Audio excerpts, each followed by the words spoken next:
C'est le nom d'un lieu. Ne croyez plus à cela. Donc, quand les témoins de Jéhovah disent le nom de Dieu, c'est Jéhovah. Le nom de Dieu, c'est Jéhovah. Voilà comment ils sont perdus. Ces témoins de Jéhovah. Voici l'erreur doctrinale qu'ils commettent. Vous m'appelez. Si tu crois un témoin de Jéhovah dit Jéhovah, c'est le nom de Dieu, tu dis mon ami, doucement, doucement. Prends la référence. Genèse 22, verset 14. Et puis il faut lire toi-même. C'est la seule référence qui parle de Jéhovah, Jéhovah. Lis toi-même, puis il faut me dire, c'est le nom de Dieu aujourd'hui, mais c'est le nom d'un lieu. Et puis il va te parler toi-même. Il va balbutier dans sa bouche. Quand tu vas l'attraper avec ça, il n'aura pas d'argument à te donner. Vous voyez, l'Église a commis des erreurs. Gloire à Jésus-Christ. Le nom de Dieu n'est pas Jéhovah Jireh, c'est le nom d'un lieu. Ce n'est pas le nom de Dieu. C'est la Bible que nous tenons dans la main là qui le dit.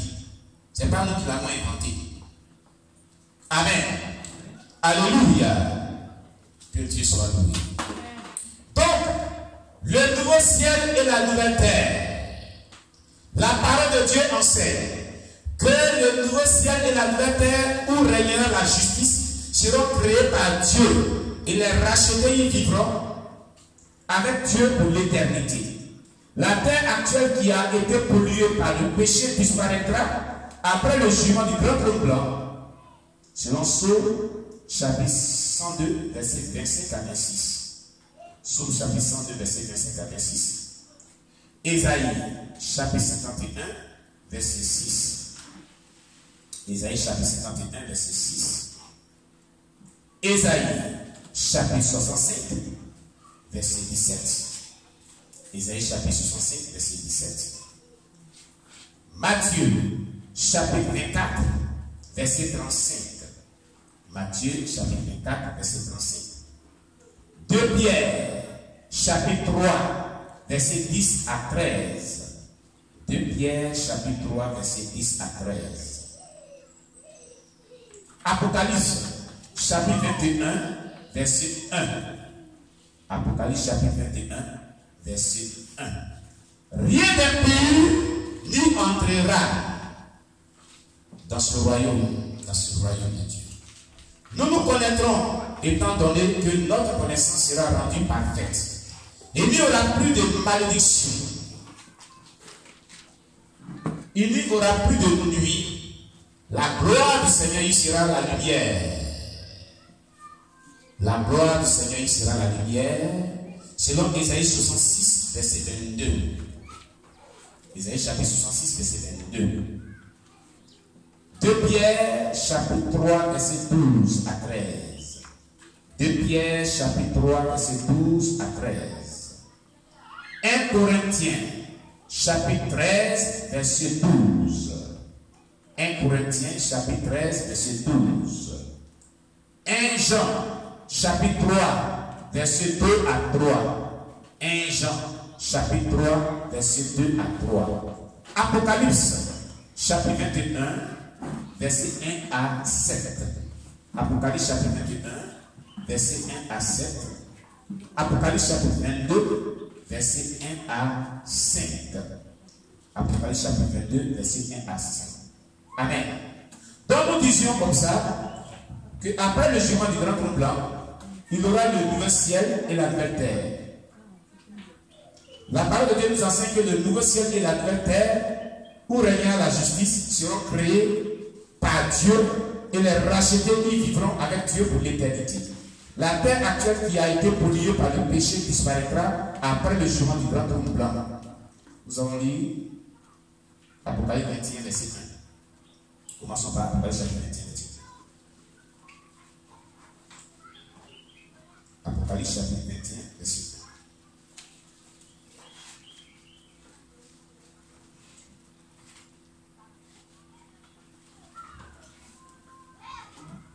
1. Apocalypse chapitre 21, le verset 1.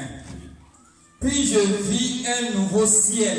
Puis je vis un nouveau ciel. Et une nouvelle terre. Et une nouvelle terre. Car le premier ciel et la première terre avaient disparu. Car le premier ciel et la première terre avaient disparu. Et la mer n'était plus. Et la mer n'était plus. Amen. Vous avez compris? La Bible déclare que ce premier ciel, où est le premier ciel? Depuis que le monde est créé. Le premier ciel et la première terre où? C'est ce que nous voyons là.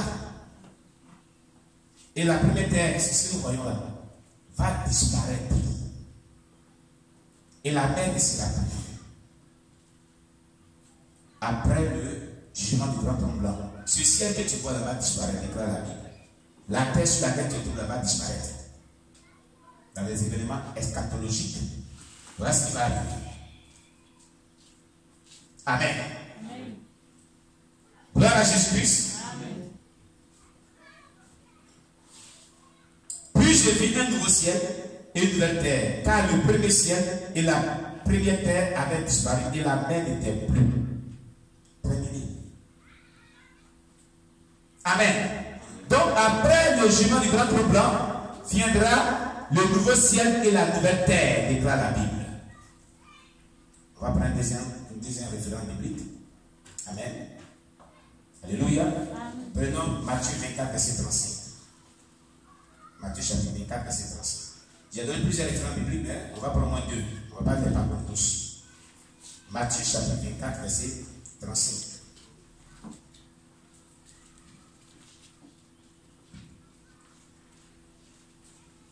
Amen. Et ce sont les propos de Jésus que nous allons lire. Bon, je vais y aller, continuer.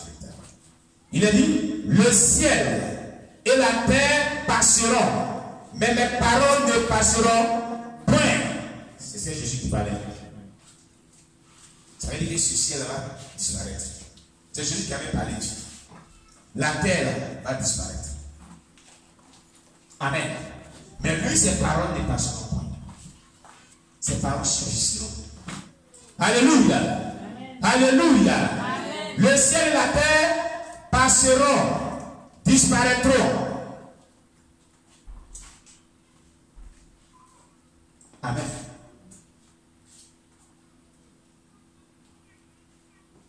Gloire à Jésus.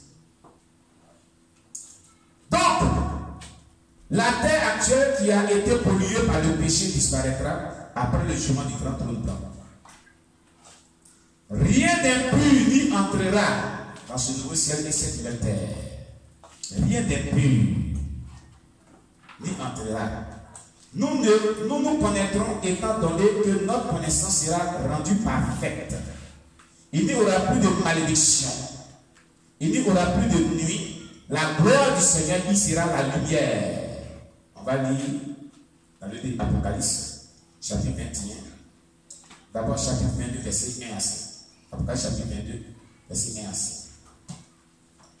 Apocalypse, chapitre 22, verset 1 à 5.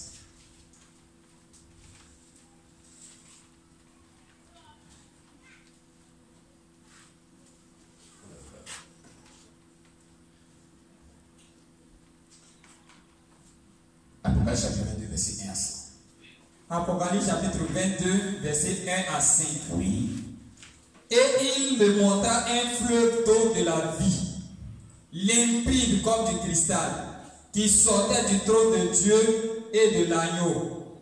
Au milieu de la place de la ville et sur deux bords du fleuve, il y avait un arbre de vie, produisant 12 fois des fruits, rendant son fruit chaque mois et dont les feuilles servaient à la guérison des nations. Il n'y aura plus d'anathème. Le trône de Dieu et de l'agneau sera dans la ville. Ses serviteurs le serviront et verront sa face, et son nom sera sur leur front. Il n'y aura plus de nuit, et ils n'auront besoin ni de lampe ni de lumière, parce que le Seigneur Dieu les éclairera. Et ils régneront au siècle des siècles. Amen. Amen. Voici ce qui attend les élus de Dieu, ceux qui vont rentrer au ciel, ceux qui vont rentrer au paradis. Ceux qui vont rentrer au paradis, voici ce qui les attend. C'est un lieu magnifique, splendide, glorieux. Les moments où décrit ce lieu. Alléluia. C'est pourquoi rien d'impur n'y entrera. Rien de souillé n'y entrera. Rien de sale n'y entrera. Celui qui vit dans le péché ne peut pas y entrer. Non. Non et non. Tu comprends bien l'aller. Voilà pourquoi il faut se consacrer, il faut se détourner de tout péché, toute iniquité, pour avoir accès dans le nouveau ciel et la nouvelle terre. Amen. Alléluia. Apocalypse 21, verset 1 à 7. Apocalypse chapitre 21, verset 1 à 7. Puis je vis un nouvel ciel et une nouvelle terre, car le premier ciel et la première terre avaient disparu, et la mer n'était plus. Et je vis descendre du ciel, d'auprès de Dieu, la ville sainte, la nouvelle Jérusalem préparée comme une épouse qui s'est parée pour son époux. Et j'entendis du trône une forte voix qui disait: voici le tabernacle de Dieu avec les hommes. Il habitera avec eux, et ils seront son peuple, et Dieu lui-même sera avec eux. Il essuiera toute larme de leurs yeux, et la mort ne sera plus. Et il n'y aura plus ni deuil, ni cri, ni douleur, car les premières choses ont disparu. Et celui qui était assis sur le trône dit: voici, je fais toutes choses nouvelles. Et il dit: écris, car ces paroles sont certaines et véritables. Amen. Alléluia. Jusqu'au verset 7, vas-y. Jusqu'au verset 7. Et il me dit: c'est fait, je suis l'alpha et l'oméga, le commencement et la fin. À celui qui a soif, je donnerai la source de l'eau de la vie, gratuitement. Celui qui vaincra héritera ces choses. Je serai son Dieu et il sera mon fils. Mais pour les lâches, les incrédules, les abominables, les meurtriers, les impudiques, les enchanteurs, les idolâtres et tous les menteurs, leur part sera dans les temps ardents du feu et du soufre, ce qui est la seconde mort. Vous comprenez? Voici ce qui attend les humains que nous sommes. Un groupe de personnes qui sont sanctifiées seront avec l'Éternel. Il va venir habiter avec eux. Il sera avec eux dans son royaume. C'est le paradis qui est décrit là. Mais le dernier verset nous dit, le verset 8 nous dit: mais les lâches, les incrédules, les abominables, les meurtriers, les impudiques, les enchanteurs, les idolâtres et tous les menteurs, leur part sera dans les temps ardents de feu et de souffle, ce qui est la seconde mort qu'on appelle l'enfer.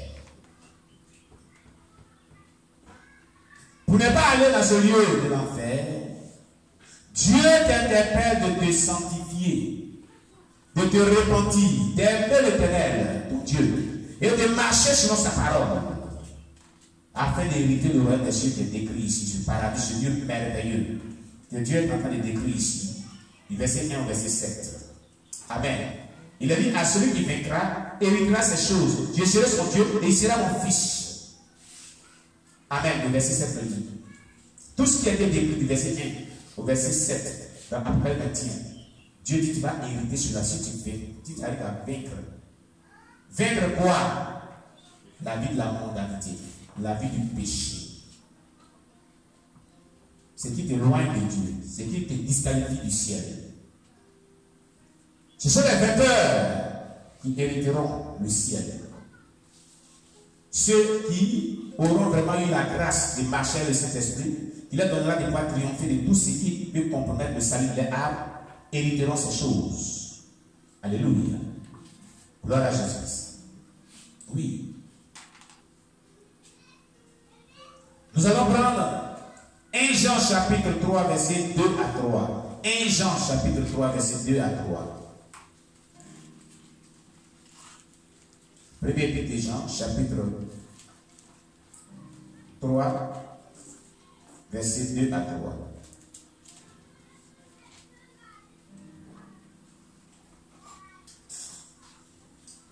Jean, chapitre 3. chapitre 3, verset 2 à 3.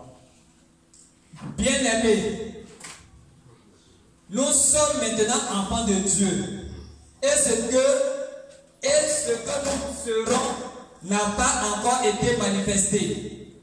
Mais nous savons que lorsque cela sera manifesté, nous serons semblables à lui, parce que nous le verrons tel qu'il est. Quiconque a cette espérance en lui se purifie comme lui-même est pur. Amen. Amen. Vous comprenez? Il a dit, bien aimé,